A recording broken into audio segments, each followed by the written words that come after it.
আসসালামু আলাইকুম প্রিয় দর্শক, অন্য মঞ্চের আলাপচারিতায় আপনাদের সকলকে স্বাগত জানাচ্ছি। ভারতীয় হামলার মুখে বাংলাদেশ। এবার পাকিস্তানের নৌপ্রধান বাংলাদেশে আসছেন। আমি শিরোনামটা কেন বললাম যে ভারতীয় হামলার মুখে বাংলাদেশ, এগুলো বলি অনেকে এগুলোকে মনে করেন রূপকথার গল্প বলছি আমি।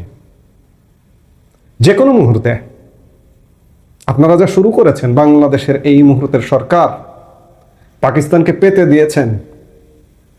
প্রতিনিয়ত কোনো না কোনো সময় পাকিস্তানি সশস্ত্র বাহিনীর কোনো না কোনো টিম হয় বাংলাদেশে থাকছে, না হয় পাকিস্তানে থাকছে বাংলাদেশের সশস্ত্র বাহিনীর টিম।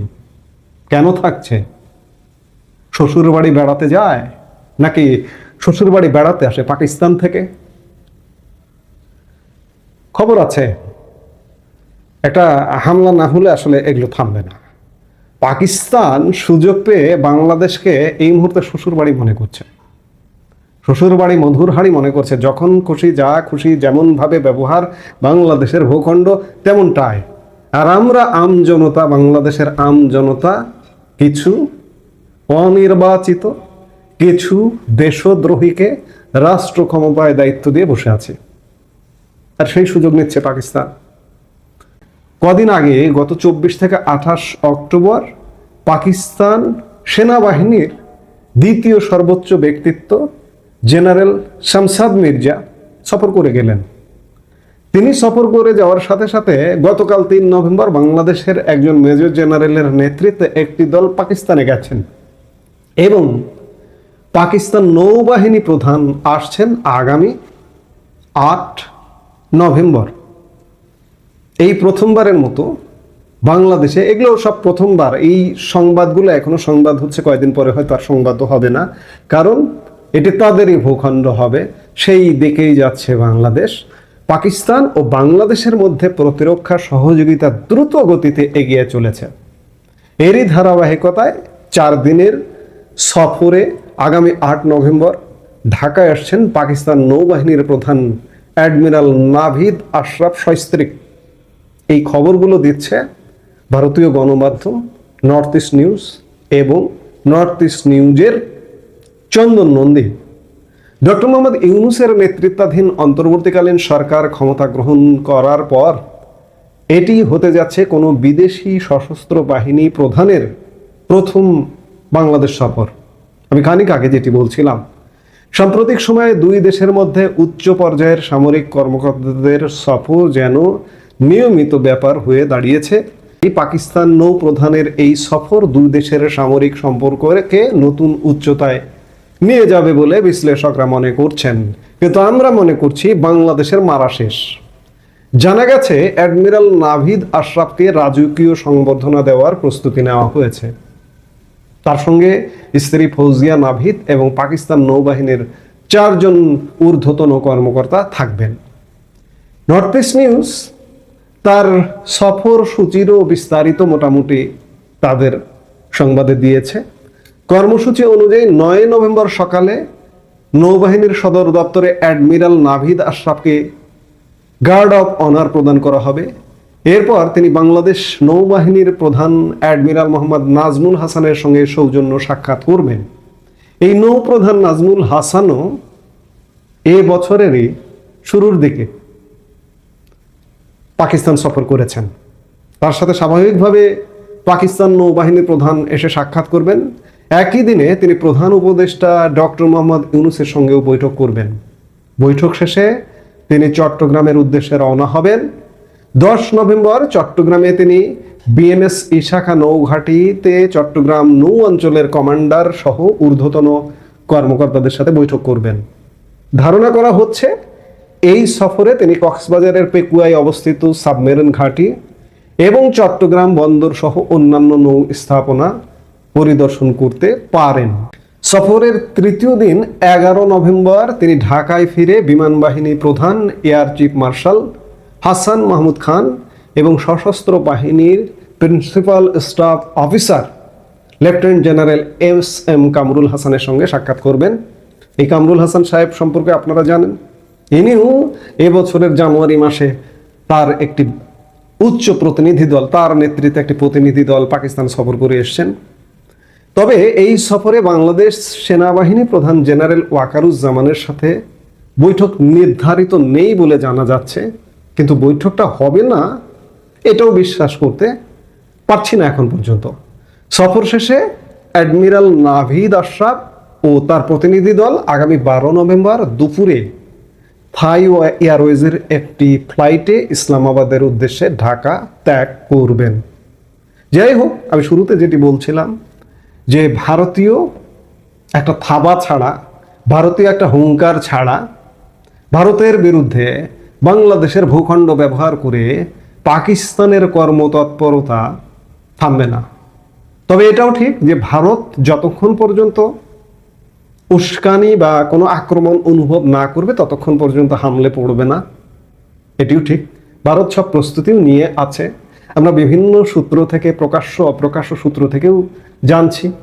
প্রধানমন্ত্রী নরেন্দ্র মোদী ভারতের যে কমান্ডটি এই অঞ্চলের দায়িত্ব পালন করবেন, ইস্টার্ন কমান্ড, 2 মাস আগেই ইস্টার্ন কমান্ডে এসেও বৈঠক করেছেন, নির্দেশনা দিয়েছেন। এবং আপনি ইস্টার্ন কমান্ডের সোশ্যাল মিডিয়া পেজ যদি ফলো করেন, সাম্প্রতিক সময়ে গত কমপক্ষে 2 মাস ধরে আপনি যদি ফলো করেন, ইস্টার্ন কমান্ডের সোশ্যাল মিডিয়া পেজ আছে, ফেসবুক, টুইটার, বিভিন্ন কিছু, তারা প্রতিনিয়ত সপ্তাহে প্রায় কয়েকটি 1971 সালে পাকিস্তানের বিরুদ্ধে বাংলাদেশের মুক্তিযুদ্ধের যে বীরত্ব গাথার যে সংবাদগুলো পেপার কাটিং থেকে শুরু করে প্রতিনিয়ত তারা প্রদর্শন করছে। কেন? ইঙ্গিত, এগুলো ইঙ্গিত, দেখে বুঝে নিতে হয়। পাকিস্তানের বাড়াবাড়ি, আমাদের এখানে সরকার আমাদেরকে বিপদে ফেলবে, ভারত হামলে পড়বে, এটি নিশ্চিত থাকুন। এবার নৌপ্রধান এলেন, সেনা প্রধান ফিল্ড মার্শাল আসিম মুনিরও যে কোনো সময় আসলেন বলে এভাবে চলতে থাকলে হয়তো আগামী মাসে আসিম মুনিরও আসবেন, কিংবা এই মাসে আসতে পারেন, আগাম বলে রাখলাম। কাজেই একটা ভারতীয় হামলা ছাড়া মনে হয় আমাদের এখানে আর কোনো উপায় নেই। আমি বাংলাদেশের মানুষ হিসেবে বলছি যে একটা হামলা হলে কি হতে পারে, কি করুণ পরিণতি হতে পারে, পাকিস্তানের কি করুণ বিএনপি ইতোমধ্যে তাদের সম্ভাব্য প্রার্থীর তালিকা ঘোষণা করেছে কিছু কিছু আসন ছাড়া। বিএনপি এখনো অনিশ্চিত আদৌ নির্বাচন হবে কিনা, তাদের প্রত্যাশিত মতো হবে কিনা, আগে সংসদীয় নির্বাচন নাকি আগে গণভোট, নাকি আগে স্থানীয় সরকার নির্বাচন, কোনো সিদ্ধান্ত উপনীত হতে পারেননি। শোনা যায় জামাতের আমির ডাক্তার শফিক সাহেব লন্ডনে তারেক রহমানের সঙ্গে বৈঠকের প্রস্তুতি। তারেক রহমানের পারিবারিক আত্মীয় এবং দলের ঘনিষ্ঠ ব্যক্তি, প্রভাবশালী ব্যক্তি সালাউদ্দিন সাহেবকেও লন্ডনে আনা হচ্ছে চূড়ান্ত সিদ্ধান্ত নেবার জন্য। সেটা অন্য প্রসঙ্গ। আজকে আমি আলোচনা করতে চাই গণভোট। জামাত এবং আরো কিছু দল গণভোট এবং পিআর পদ্ধতি নিয়ে আন্দোলনে নেমেছে।